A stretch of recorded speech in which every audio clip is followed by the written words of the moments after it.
और चलिए ब्रेक के बाद खबरों के सिलसिले को आगे बढ़ाते हैं। यौम अरबाइन के अवसर पर अल तजीमुल मकातिब की ओर से मागाम व अन्य विभिन्न क्षेत्रों से रैलियां निकाली गईं। इन रैलियों में बड़ी संख्या में बच्चे और अभिभावकों ने भाग लिया। बच्चे हाथों में तख्तियां और झंडे लिए हुए थे जिस पर लब्बैक या हुसैन लिखा था।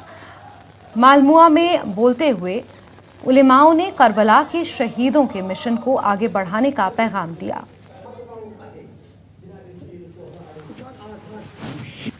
अरबईन एक पुरकुदरत वाक़िअ मीडिया है कि इस अरबईन के जरिए से हम करबला के पैगामात को दुनिया के कोने कोने तक पहुंचा रहे हैं। करबला के इन अहदाफ को, इन मकासद को, जिसको जनाब ज़ैनब सलामुल्लाह अलैहा ने कूफे और शाम और मुख्तलिफ मदीने तक पहुंचाया, और हमारी जिम्मेदारी है आज की इस दौर में कि हम इस करबला के पैगाम को दुनिया तक पहुँचे। हकीकत यही है, अरबईन एक अहम दिन है आलमी इंसानियत के लिए, आलमी बशरियत के लिए, और बिलखुसूस मुसलमानों के लिए।